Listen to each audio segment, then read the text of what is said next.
Now, many analysts have been critical of the multiple rounds of quantitative easing unleashed by the Federal Reserve and the Bank of England. The alternative, in the form of austerity as represented by Spain, can be a difficult and long journey. Here to discuss the alternatives is Clyde Rossouw, Portfolio Manager at Investec Asset Management. Clyde, thanks for joining us today. Thank you, Warren. In your presentation, you outlined, I guess, two options that governments can take in dealing with this debt. The one was the course outlined by quantitative easing, and that's the one obviously being pursued by the US and the UK. And the other is austerity as being done by certain countries in Europe. What's your case for the two different courses of action, and which one do you think will succeed in reviving the world economy the quickest? Sure. Look, I think the important background behind both policy actions is one where we're dealing with a Western world which has been succumbing under a huge debt burden. So a structural adjustment needs to occur over time in order to eradicate that debt burden. Now, there are one or two ways of doing this.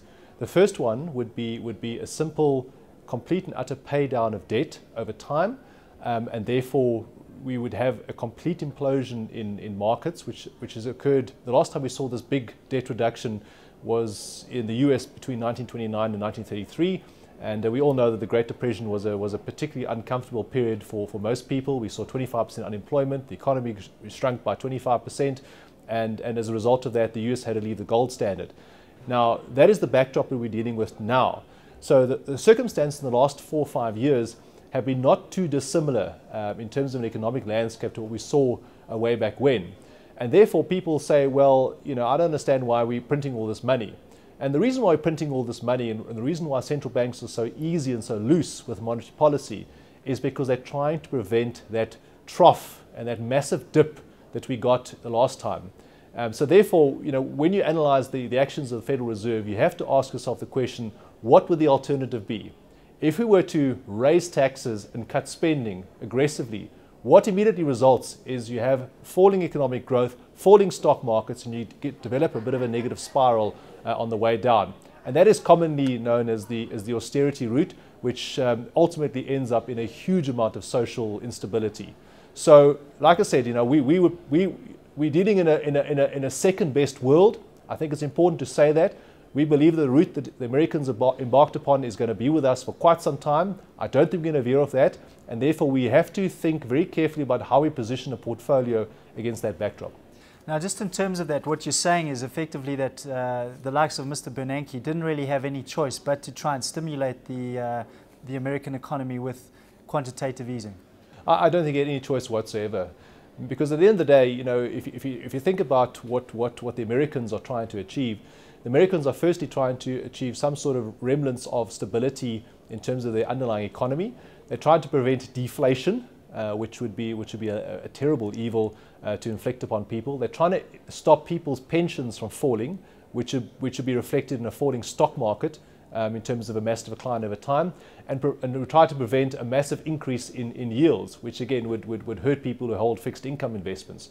So at the end of the day, if you think about what they're trying to achieve, they've managed to get interest rates in the US to very low levels, which is encouraging at the margin people to borrow and therefore spend. At the same time, it's kept the stock market in positive territory, which means people's balance sheets are not shrinking. It's enabled them to get a semblance of economic growth, which has prevented unemployment from shooting absolutely through the roof, and it's engineered a little bit of inflation through a weaker dollar. So at the end of the day, my view would be is that has to be a better outcome than an obvious massive dramatic decline, a one-off short-term 3 or 5 year massive structural adjustment, which ends up with everyone ends up being poorer as a result of that. Now, there are, of course, consequences to doing quantitative easing, and obviously, to your mind, we don't need to worry about the consequences just yet, because we need to think about just getting the economies right. What are the consequences to printing these vast amounts of money, and how does the Fed unwind this position in 5 years' time when the economy has recovered? Sure. Look, I think at the end of the day, the mechanism, and I think this is the course that the Federal Reserve has definitely embarked upon unequivocally, is to try and ensure that the growth rate in the economy is above that of the cost of debt. So when you're dealing with a debt to GDP, which is more than 120, 130% on government and private sector, maybe up to 250% if you include all the non-financial sector liabilities. If you want to get that ratio down to something which is sustainable over time, you have to have your economy growing faster than what your debt burden is growing. And the only way you can achieve that is if you get nominal GDP that exceeds that of the cost of borrowing. And that is effectively what the Fed is trying to achieve. So if you have growth faster than the cost of borrowing, and that mechanism provides you with a means by which over a 10 or 20 year period, this is a 10 or 20 year program we're on, it enables your ratio to fall and therefore your economic finances to readjust without taking the extreme pain, which is the opposite outcome. Taking the pain now and then growing off a much reduced base quicker. Is there anything in particular that the US lawmakers, in particular the Congress and the Senate, could do to try and create efficiencies in the economy that would allow the economy to grow quicker without using fiscal or monetary stimulus? Look, I think there are two big factors that one must not lose sight of, particularly relating to the US. The first one is the shale gas discoveries, which if you think about the impact that will have on a 3 to 5 year basis for the US, it will reduce their energy dependence. So if you look at America's current account deficit, at least half of the current account deficit has been the importation of oil. If they no longer have to import oil, and by 2015 the US will be a net exporter of oil, it takes the strain and stresses out of their balance of payments dramatically. The second big advantage that shale gas gives the US is a manufacturing cost advantage, which means that a whole host of manufacturing jobs have been lost due to cheap labor across the world can come back to the US, and therefore a whole host of industries can be restarted and relaunched. And if we can raise the growth profile through shale gas in the US by 1 or 2% a year, it actually makes that adjustment process even better. And this comes at a time when the second big innovation where the US is very strong at is around the whole robotics discovery. One should not underestimate the ability of that economy to have two potentially very favorable tailwinds, which nobody is looking at and talking about at the moment, at a time when they've picked this structural adjustment from the monetary perspective. So I would not be convinced that one should be overly negative about the US, particularly when poised against the backdrop of still attractive demographics, which neither China nor Europe nor Japan nor any other major bloc actually has in its favor. Now, just translating some of these themes and some of the things that you've been seeing, you manage portfolios for Investec and you invest extensively offshore as well. Where are some of the pockets of value that you've been seeing from a global perspective? Look, certainly the area of risk, or the biggest concern for us still would be Europe, where as we discussed, the austerity model is failing. And at some point in time, it's all very well for Germany to force austerity onto their southern neighbors. The outcomes are just from a socio-political perspective not attractive. And at some point in time, they have to change their minds on that front. But the problem there is that you're dealing with 17 governments, you're dealing with 17 different national interests, and therefore to get all of these guys to agree is probably a multi-year problem. So, and therefore, with the single biggest economic region in the world still under a huge degree of pressure and stress, we think that does invoke a bit of economic instability for the rest of the world, which we cannot simply ignore. At the same time, there's a huge amount of uncertainty with regards to whether China's growth rate is going to continue. We have been concerned about that slowing. It's a healthy and a natural adjustment process that needs to go through, and therefore one cannot rely simply on a restarting of the Chinese economy. So against that backdrop, given that there are still some material uncertainties around what's going on, there are near-term anxieties around the fiscal cliff in the US, which we think we'll get over.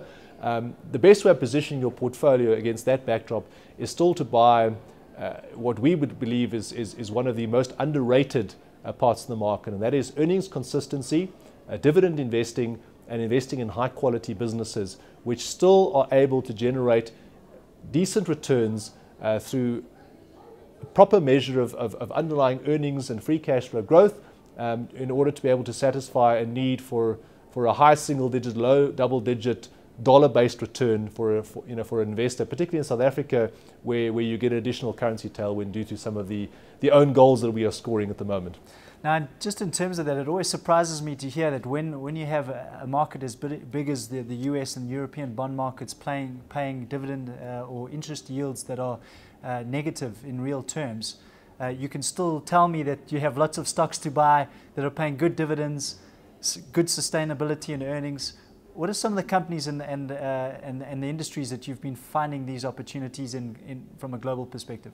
Yeah, if you look at our portfolio, it's ultimately constructed on a bottom-up basis, and like I said, we're looking for high quality.